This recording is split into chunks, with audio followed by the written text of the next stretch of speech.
So how do you make sure that as you're exploring and you're learning, you're keeping up with the curve of how quickly AI is merging? You're watching that. We don't have to pretend like there's not the fear and the potential for this technology, like every technology before it, there's potential for it to go awry. The biggest thing that we are seeing in this performance crisis data that is missing from leaders today is a... Welcome to the podcast, where we introduce you to incredible humans who share their journeys with the mission to inspire you to harness your own inner tenacity to drive your life and career forward. And now, your host, Adam Posner.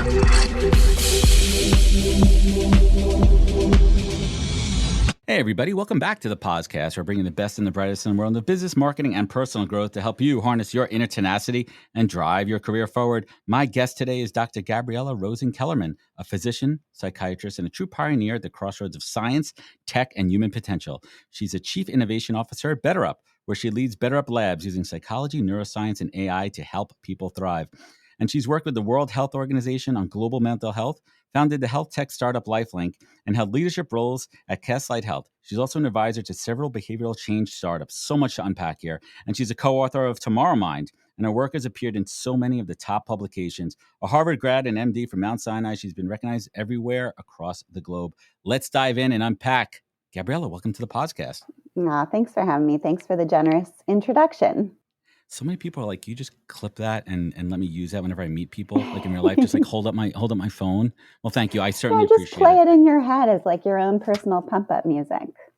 I'm happy to clip that up and give it to you. So let's jump in. So if I'm reading that bio, right, and now I need to understand how someone gets into. I'm always fascinated by people that go down like the chosen path of the medical profession, especially getting into the mind side of it and like behavioral health. But it all starts with like the origin story. If you don't mind me asking, what did your parents do for a living? Oh, what a great question. And it's very relevant. So my mom's a teacher and an attorney, and my dad is a nuclear physicist. Ooh, good gene pool there. So when was it, how early on was it when you started to go down this path of science and medicine? Science was really early, and I was very influenced by my dad, who has devoted his whole life and career to this problem of turning the hydrogen atoms from water into clean energy through nuclear fusion. So 50 years he's been working on this problem, and it inspires me so much, even to this day. And the question for me was like, what's going to be my version of that? You know, what am I going to get to work on and study and help the world with? And it was in high school that I had my first exposure to neuroscience and was really hooked. I was also in this very quirky seminar on psychoanalysis at the time. And it was the neuroscience in my like AP bio class, and then the psychoanalysis on this other side. I was like, wow, this, you know, it's the stuff that makes us who we are, the stuff that makes the world what it is. And yet we really don't understand so much of it. So it all sort of clicked into place. It's different than working on a problem like nuclear fusion, where there's like one profession and one or two labs in the world where you can do that. This is something that there's no clear path how to pursue it. And there's so many ways, and each of them is great, but also partial. So I decided to go the route of focus on like the broadest, deepest education, which psychiatry, I concluded was that. And we could talk about why, but that was basically the conclusion I came to. And then once I got the education, it was revisiting the question all over again. Now what do? And through a fortunate series of events, I found myself into the emerging digital health tech sector, which has been a place of just explosive innovation and a place that has a really large appetite for interdisciplinary thinking. So much. Which is my jam. Oh, we're going to get to your jam in a little bit there. But when you think about like unexplored frontiers, we think about space, we think about the depths of the ocean, but the human mind, I mean, keep me straight here, but let's just call it, 130, 40 years of modern medicine and psychology and thinking like the brain, like so much to explore within that, right? Yeah, it's been at least that in terms of our scientific, what we think of as the scientific endeavors of studying the brain. they're even going back to like the early asylum days, maybe 200 or 300 years ago. There are ways of thinking about psychopathology then. And a lot of the funding, the trillions of dollars of research we put into it has been on the remedial side. And the reason was thoughtful. Both it was humanitarian, let's help people who are really struggling with mental health concerns, but also in so many areas of medicine, when we study what goes wrong, we can help people live healthier and better and wiser. And so we hoped that would be the case with psychiatry and clinical psychology, and it just hasn't panned out. So at a certain point, a number of leaders in the field who influenced me, very influential, made this pivot to say, what if we just focus on the positive side of the spectrum? Instead of focusing on remediating mental illness, we focus on building performance and building health. And that's become its own very fruitful area of science. Let's talk about mental health is a tremendous cause of mine, especially on this show. I work closely with a group called Movember to really advocate specifically for men's mental health. I've gone through my own journey. I'm a huge advocate of men's group and really helping men break down the stigma that it's okay to not be okay and it's okay to ask for help. And I think that's where it starts to lead folks to professionals, mental health professionals, and get them in the right space. So more conversations we could have around that. And let's be honest about it. A lot of it stems, yes, people have diagnosed medical issues, but it also stems from stress and external factors and work. And we're going to get to why BetterUp is so important in a moment there. But when was that transition for you? I want to just wrap on your story here. When you saw the business side of it, the corporate side of it, what was that transition like? What was that thought process? Yeah. So large organizations have been the funders in many ways, the underwriters for a lot of innovation that's happened in the companies that serve their employees. And so there's been several generations now of employee-facing companies that have worked on behavioral health first. That was sort of where it started. And I'm really proud that I got to build and lead one of the very first platforms for employee behavioral health that included digital exercises, but also a therapist on the same platform, which was a big deal in those days. Now we take it for granted. And then evolving and getting much deeper into the employee needs, the employee experience, is when I myself, about 10 years ago, really became very focused on performance and thriving in this more holistic picture of what we all need, first and foremost, in terms of the supports, as you mentioned. There's so much stress, chaos, polarization, disconnection that is threatening our mental well-being. And it impacts performance in ways that employers are really motivated to work on and to help resolve. And it's led to, the funding of great labs like the one I'm so proud to lead, and initiatives that are very focused on how we live better and do that in a way that drives our performance. What was that, if you don't mind me asking, that personal transition from being, the in more of a practitioner into the business aspect and the business mind, moving to a company focused on it from a career standpoint, from like that professional standpoint? Yeah, it was a big moment and a big choice. And so it happened about 18 years ago that I made that transition into industry. And at the time, I had a bad taste in my mouth about the ways that industry was influencing health and healthcare. It had to do with the ways that the pharmaceutical industry was showing up in my medical training, which is a huge issue at the time and has been addressed with a lot of laws since then. And now we don't let pharmaceutical reps onto the floors with med students and residents, et cetera. You can't influence them early on. They can't get their claws into them. So there's been a lot of progress societally, but for me, it left a bad taste. And that was something I had to overcome. It was a bit naive. It was, a bias of my own that I really had to overcome. And first of all, I had great mentors in that transition. I had some really great leaders in my early roles and making those transitions who were really they got how it all came together, and they got how the needs of the business were so well aligned to the things that I care about and I'm trying to do for the world. And once I saw that, it was almost like a superpower to be able to operate with this speed, to be able to understand how to align incentives and to have the clarity. We didn't have to, pretend that it was just medicine and this perfect system. Like, no, there's a system of rewards and incentives here, and this is how it works, and we can all understand that, and then we can all optimize within that to get to the outcomes that make sense. I really like working backwards from outcomes. I find it a very satisfying exercise.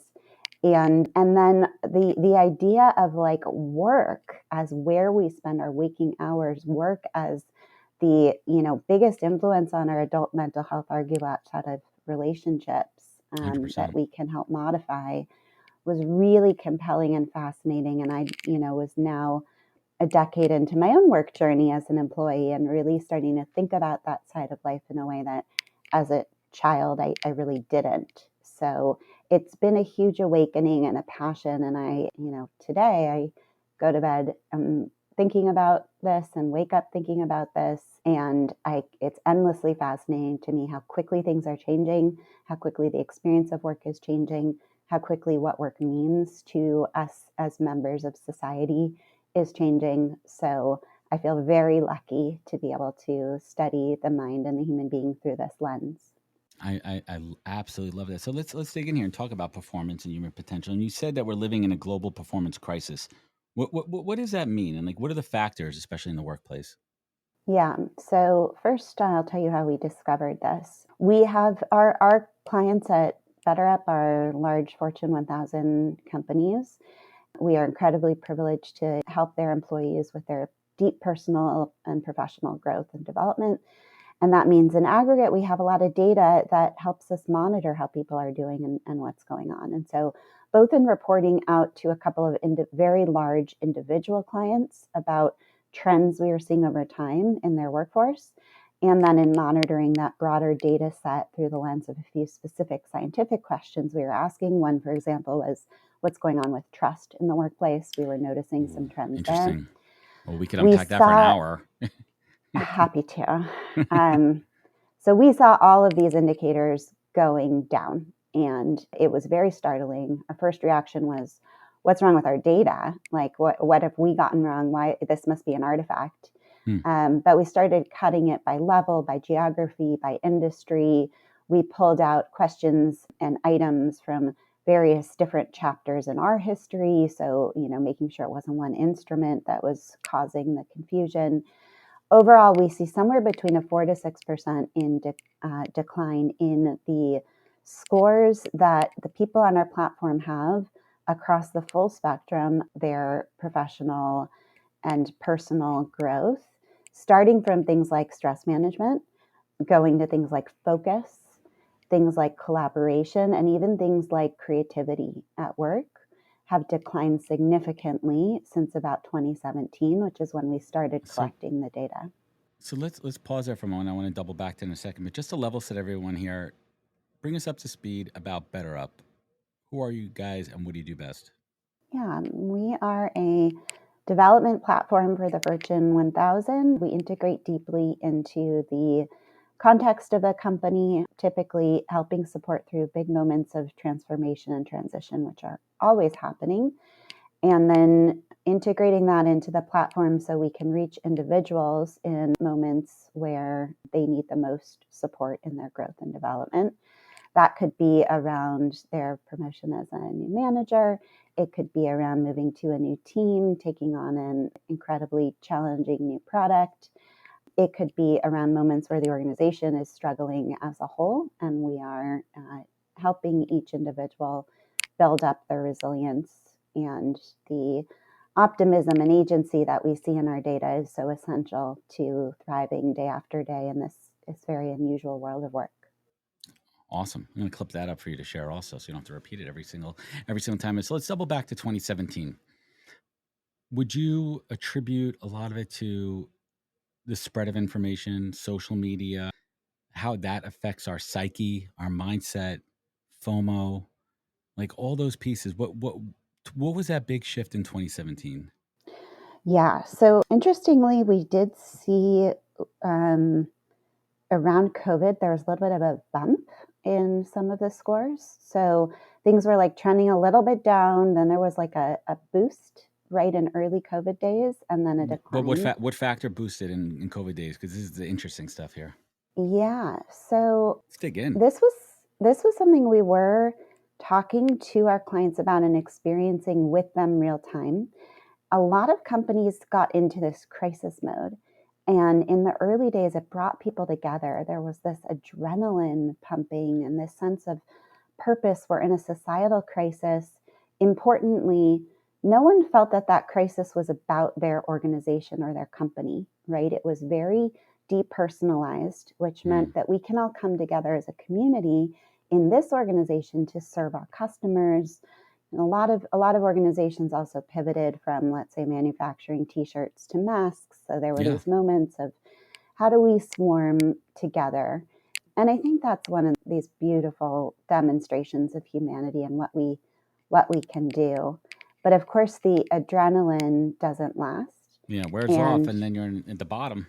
And acute stress is not meant to transition into chronic stress. And so the energy started to lull and the burnout started to hit, and the sense of isolation started to hit as well.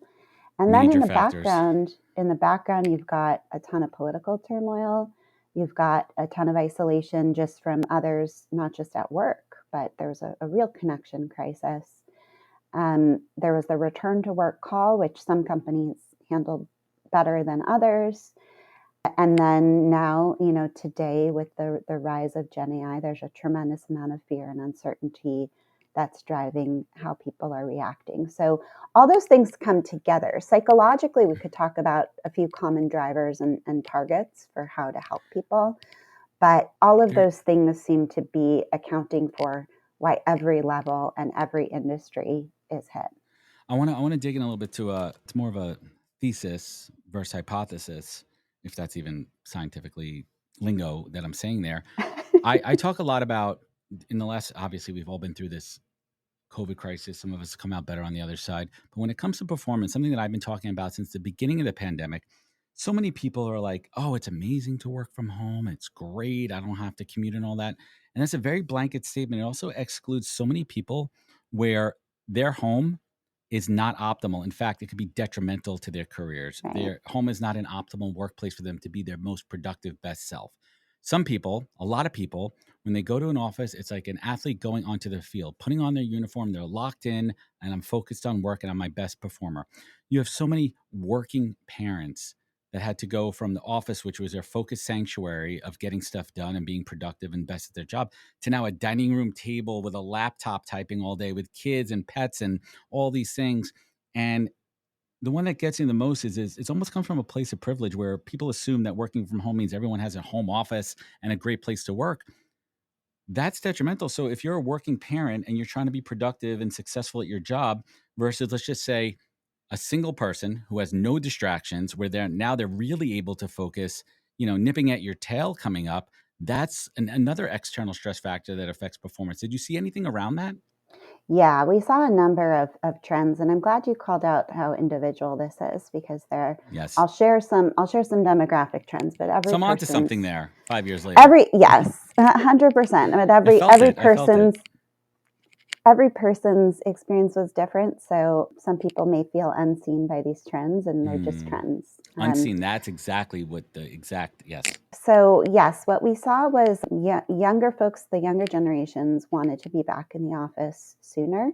And that's something that actually continues. There's a lot of learning that happens when you're first, fresh out of your education and you need to be surrounded. And there's also a longing for community. You've just, in many cases left college or university, and now work's supposed to be your community. But if you don't have a place to go to, what does that mean? So quick pause on that for a second. I just want to clarify this.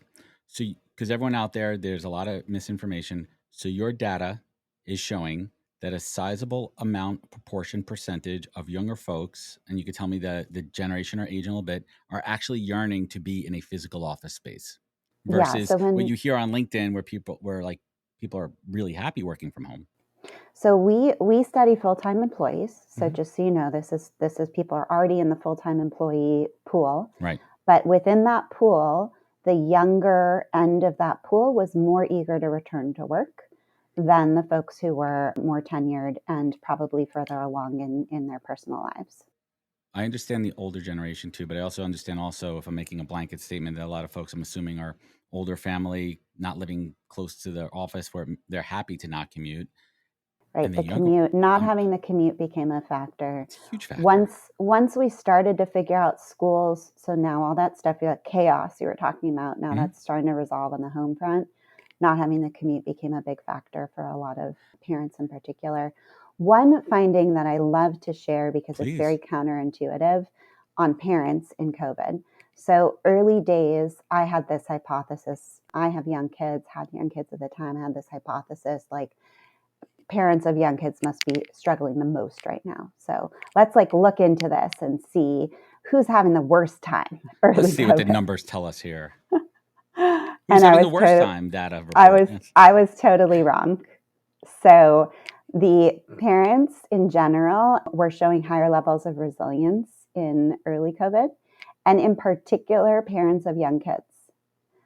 And I still don't exactly know what that means, but I think it's something about, if you have, the old adage about, it's so noisy in my house, so let's bring in the goat and the cow and the chicken, and then, and it'll be even worse, and then they're all gone. But if you're living with a goat and a cow and a chicken all the time, you somehow build a greater capacity for the chaos. Yes. That's my hypothesis at the moment. I'm not sure, but I find it reassuring, and I think it speaks to all of us in the sense of we can rise to hard things. And that is part of what we're hardwired to do. So having some trust and faith in ourselves, I think, is part of my takeaway from that finding. And that brings me to a word that you like to talk a lot about, is flourishing, and you've dedicated your work to human flourishing. How do you define flourishing, and how's that different from just being productive or successful? Yeah, what a great question. It's different from being productive and successful. It's also different from just being happy. So it's not about sort of hedonism. It's about a deeply meaningful life. It's about going to bed at night, looking back on the day and saying, this was a meaningful day. Maybe it was hard, but it was a good day in the sense of I showed up as myself. I got to learn and grow. I got to spend time with the people that matter to me. At work, one of the ways that we flourish is actually through our ideas and through the contributions that we make intellectually.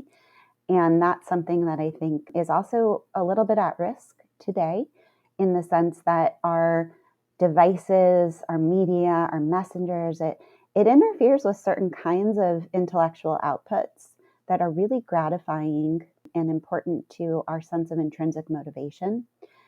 In this body of work on the performance crisis, motivation is what we think is actually a huge driver of the low scores, is that we've lost motivation. We don't have the drive. And why don't we have the drive? We could talk a lot, but this might be part of it, or at least one particular element might be this. We're not able to get into the deep work where we feel that dopamine hit that comes with creativity. When we have a creative idea, we get a hit of dopamine. Oh, I'm feeling this conversation right here. It's a wonderful feeling. And the more we're in our phone and in our messenger and returning a ton of emails, it interferes with that. The other big thing on motivation, I'll just mention, is it's certainly also a product of an environment of constant change, where we are asked to pivot very frequently from something we've poured our heart and soul into to something completely different. And we got to put that thing in the closet. And we're like, why did I do that thing? Why did I work so hard on that thing that's not relevant anymore? And there's good reasons, right? You can narrate that. A great leader can narrate that to you. They can tell you why that thing in the closet matters and why it mattered to you and your development in the broader company. But we're really haven't trained people to do that. We haven't taken the time. And it breeds distrust, and it really dampens our motivation to join on for that next chapter, whatever it might be. Hey everybody, Adam here from the Podcast. Today's podcast is brought to you by the team at Fountain. Fountain is your full-service frontline workforce management platform. I have to tell you, Fountain's offerings are some of the most robust I've seen for any product in the space. They offer full solutions for hiring, managing, and retention. They are truly a one-stop shop focused on the frontline workforce. They also create informative content using their data. For example, they analyze a bunch of data from their fast food chains and created a trend report you could download now on their website. They also have a new ebook out called Frontline Voices. There's a lot to dive into. Certainly check it out. And you could learn more at fountain.com, linked in the show notes. Thank you. You mentioned something really interesting too with all these devices and messaging and lack of focus. And I kind of go back to COVID too, because that's how we were forced to communicate versus being in an office, which is more organic ideas and communication versus all the typing and waiting and the emails. And then your dopamine hooked into, I'm looking at Slack. I got a notification. I got back into that. That's not the right way to work for most white collar jobs, right? You're not able to create. You're not able to focus. You're not able for that deep thinking. Was there any data to show the detrimental effect of the over messaging?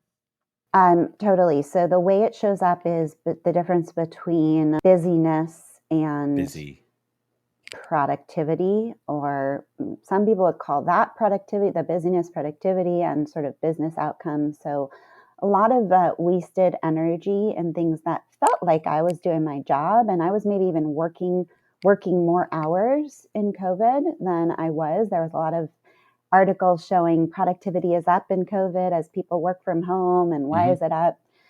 And increasingly the perspective is that the quality of the work was not as high, even though we maybe were working more hours. And that, I think what you're describing is a big part of what it felt like. Like we wanted to feel that sense of contribution, and returning a Slack message is a different kind of dopamine that is kind of like a junk food instead of a nutritious hit to our intrinsic motivation. Oh my God, I'm geeking out so hard on this conversation here. But I want to go back to you said human flourishing. And I had a moment yesterday where it was I was productive during the daytime.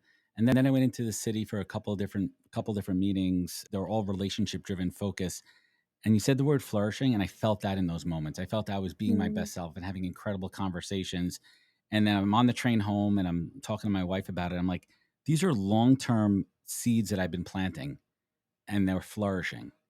And I said seeds to her. Now I'm saying flourishing now. I'm like, well, it should be blossoming, but we'll use flourishing for the sake of it. And I want everyone out there listening too to think about the idea of flourishing versus being productive. When are you truly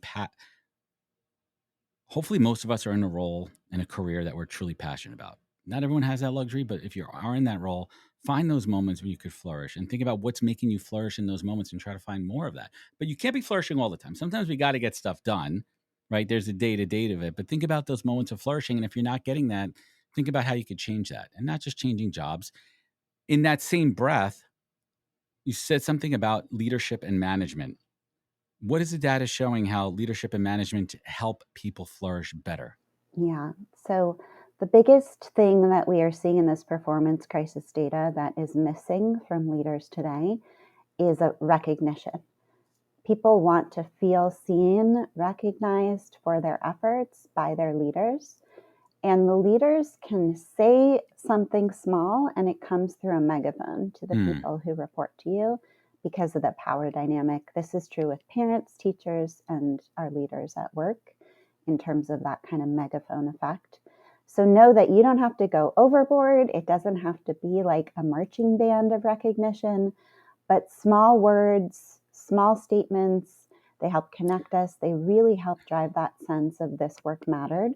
And this person sees me and recognizes the efforts that I'm putting in. And that is a huge source for all of us of energy to do the hard work, to hang in there through one more transformation, one more round of, strategic pivot. Don't sleep on recognition.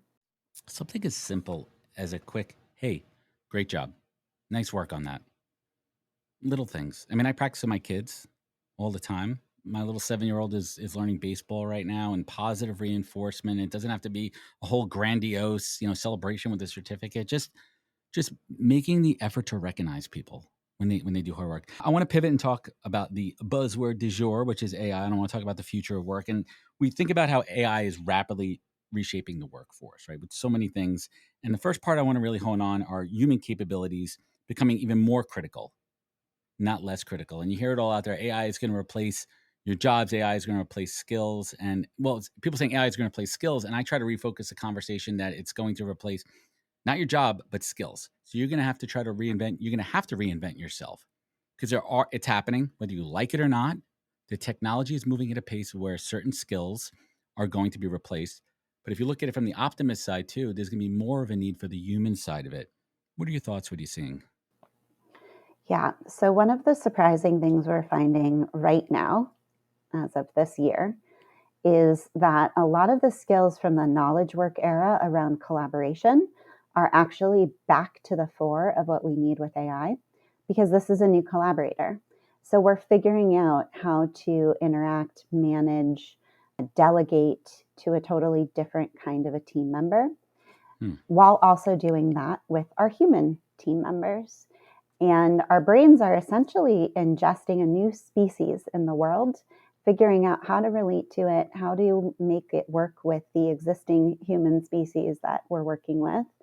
And a lot of the skills that we're finding people are asking for, people are coming to work on, and also that when they have them are giving differentiated output from the AI human hybrid team, are actually about collaboration, delegation, communication, right? Think about how prompt engineering is actually very sophisticated communication with a new species. That's really what we're talking about and leaning into. I am so on. I'm gonna. Can I borrow that from you? Species, that AI is a new species. Of course, I'll give you credit for it. But what's that one AI trend in the workplace that you think people are either overhyping or underestimating? underestimating mindset. We're really underestimating mindset as a determinant of our willingness and the depth of our engagement with AI. So our data shows dramatic differences in between people who have what we call the pilot mindset, which is high optimism, high agency. This is a mindset where we think about AI as what are all the good things that I can do with this, and how can it help me, right? Like, this is about me, my career. I can use this tool to help me. Don't think about it as something that someone else is foisting on you, because really, even though this is filtered through for everyone through the lens of our company, this is just happening in the world around us. It's not about one company. It's not about one industry. In a way, it is like COVID. It's something external that we're all trying to rise to. Think about it through your own motivation of what you're trying to do, where you're trying to go, and explore it. I also think there's a risk right now of over optimizing for a current generation of tool. So how do you make sure that as you're exploring and you're learning, you're keeping up with the curve of how quickly AI is emerging? You're watching that, hopefully getting excited about the possibilities, but also coming with curiosity. And there's fear for all of us, and that's also okay. We don't have to pretend like there's not the fear and the potential for this technology. Like every technology before it, there's potential for it to go awry.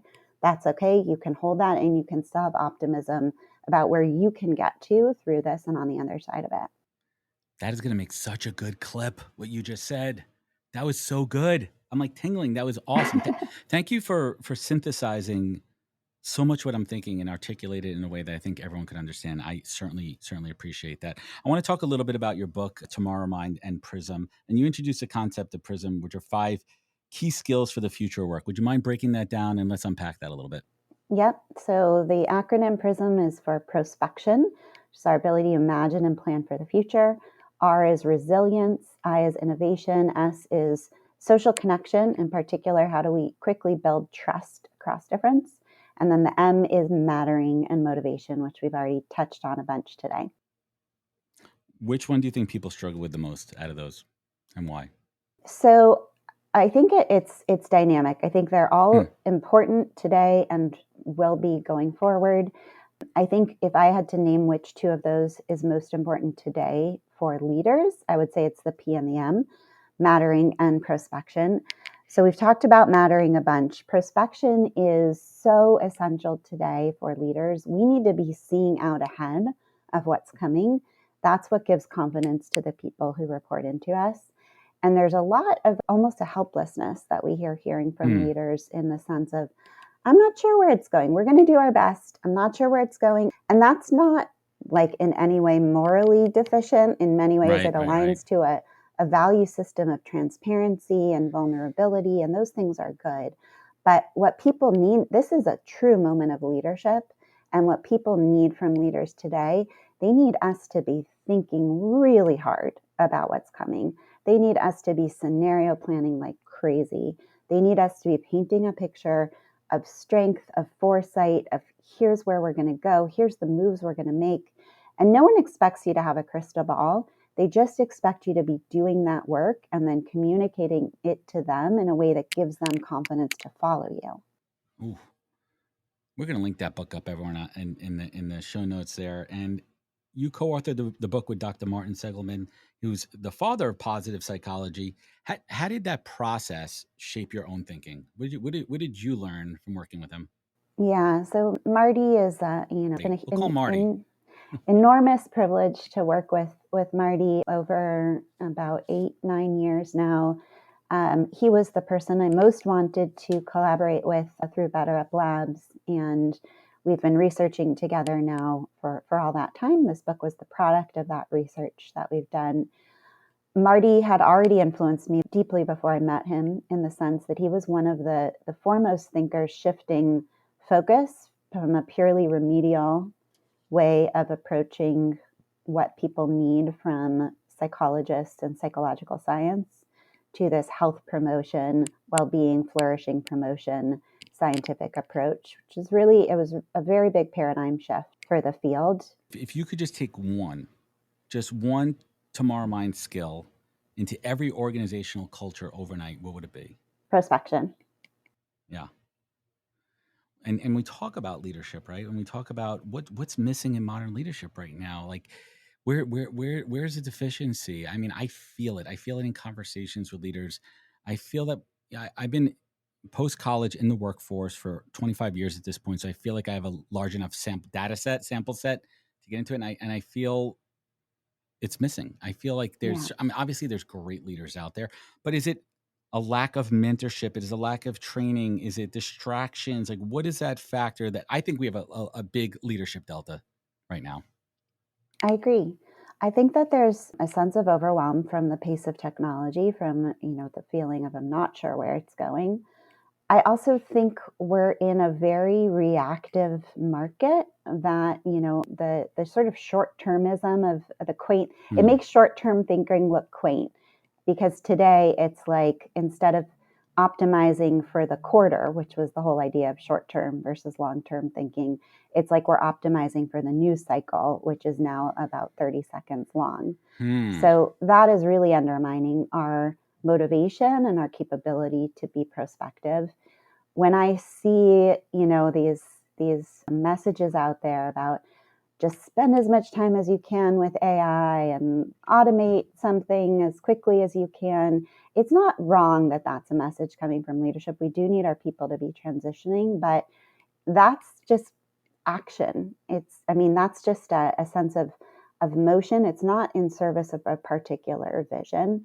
And the technology is moving so quickly. We need to be thinking more at the next level of speed and motion here. It's more about the acceleration than the speed. And how are we keeping our eyes on that, leaders, so that what we do today is ready for the technology that will be here in a year, versus we're just trying to keep up and reacting to AI. In a way, AI is already in charge of our company, if that is how we're responding to its arrival, is in this highly reactive way.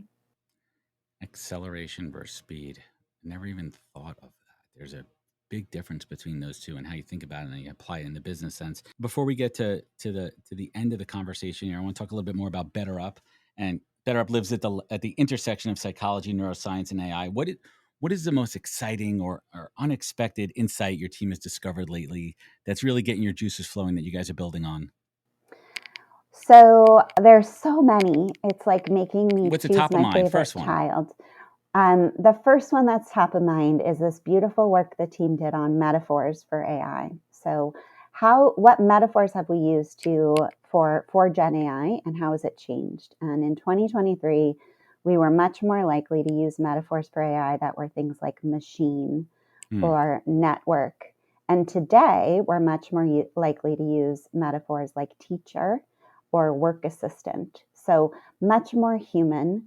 And so if the adage says perception is reality, then AI is indeed becoming more human by way of these evolving metaphors. And as you know, AI is responsive to our inputs. AI grows and changes as a result of our inputs. So if we think of AI as more human and we're interacting, therefore, with it as more human, maybe it is actually becoming more human, and it's even beyond the perception. Ooh, that's a good one. What's keeping you up at night these days, Gabriella?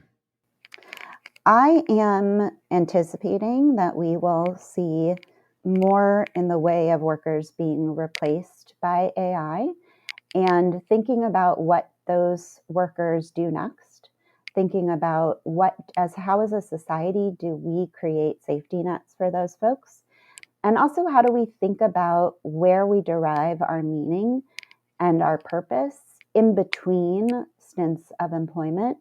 We already, prior to Gen AI, had seen decreasing tenures at companies, more frequent Definitely. shifting from one company to I see it another, all day long. which means I'm sure you're on the front lines. And so more frequent transitions means more time not in a role, which means more time where our work and our labors are not the thing we're thinking about as we go to bed at night. So what is giving us that sense of meaning and purpose and identity if it's not the day-to-day labors at work is, I think, an increasingly urgent question for us as a society. Do you think there's learnings we could look back? If we look at history, we look at, the transition to the steam engine and the automobile, and we look at, all those folks who are working in, pre-industrial manufacturing, and the blacksmiths doing the horseshoes, and then transition to the assembly line. There's similarities any learnings that we could pull from history? Do we Yeah, have any data? many learnings. And in fact, I was just speaking about this to a client group yesterday. So one of the learnings in the industrial era, the optimal human performance, the machine was the assembly line was the metaphor. Similarly, in knowledge work, the personal computer and these databases were in many ways the metaphors about analytical thinking, networks, collaboration. And so I think it's fair to expect that the way Gen AI is operating may become the metaphor for the superhuman performer today, and has something to do with being highly creative, highly agile, highly dynamic and responsive. And so playing that forward and really thinking about what does that mean for me, for my skill set, for where I should be optimizing, I think is important. I also, we know in the industrial era, and we talk about this in the book, there was a fair amount of human suffering that accompanied that transition and that transformation. Right. And in fact, a lot of the employee benefits that exist today were seeded in that moment. It was a moment of real growth, of thinking about what does a corporation do to help its employees through moments at work that are hard because of the technology that we are commercializing. And I think this is a really important moment for organizations to ask that same question about what does the organization do to support employees through this incredibly dramatic moment that's going to fundamentally change how we all relate to our work. What is the role of the employer there, and what are the new types of offerings and support systems that we should be thinking about as organizations and corporations to help with this transition? Tremendous. Thank you for sharing that perspective. I've been nerding out on that a bit too when I look at the timeline of technology and the rapid innovation and expansion of it. And sometimes we got to pause and look back through history. How did humans respond, and what lessons we could learn? So last but not least, let's finish up with something strong here. Gabriella, what is that greatest piece of career advice that you've ever received that you pay forward? Maybe it was early on. Maybe it was something that you adopted just through your tenure. Okay. It was actually in medical school in my surgical rotation. I got to study under a really fantastic surgeon and leader. And just before I share the words of advice, let me just tell you something about this gentleman. He was known for the beautiful work. So, surgery is a lot to do with your stitches and what entry point you pick and the craft, exactly, the craft. And he was known for that. And he was known in many ways for the perfection of his craft. In the operating room with him on one occasion, what he said was, "The perfect is the enemy of the good." And this was a moment where he was deciding not to go back in, not to undo a stitch, like it was good enough. And that, to hear that from him in that moment, in that environment, really sunk in. How do we make sure we are not chasing the perfect at the expense of the good? Ooh, that is good stuff there. Gabriella, I want to thank you so much for joining us today. This has been a tremendous conversation. There's so many right and left turns we can make. I think we're going to have a follow-up maybe early next year, because I think there's some elements here that I want to dig into and maybe get a check-in. How did we do in 2025? How did we get through the political unrest? How did we get through, all the external stresses that are in our lives? Are we moving forward in the right way? So we'll certainly have you back on and revisit that. Everyone out there, you can connect with Gabriella on LinkedIn. We're going to look it up in the show notes. And please check out BetterUp at betterup.com. Anywhere else where you like to engage and have conversations? Did I miss anything? Instagram, Gabriella Rosen-Kellerman, my handle. There you go. Love to see you there. Thank you. Well, awesome. Thank you so much for joining us today. And everyone out there, thank you. Well, let's get some music. There we go. I like to have the closing music, kind of bookends it over here. Everyone out there listening, thank you again for joining us on the podcast. You know where to find out more at thepodcast.com. Please check us out on YouTube. I'm posting a lot more videos up there, full episodes, youtube.com/thepodcast, Instagram at NHP Talent. Remember, be good to yourself, be better to others, and catch us next week for another great episode of the podcast. Take care, everybody. Wisdom is forever, but for us, it's time to go. Thank you for joining us. Luckily, we'll be back with our next episode soon, jam-packed with more incredible humans. Thank you for listening, subscribing, and sharing. To join the conversation, search The Podcast on LinkedIn. And to catch up on past episodes and more info, please visit www.thepodcast.com.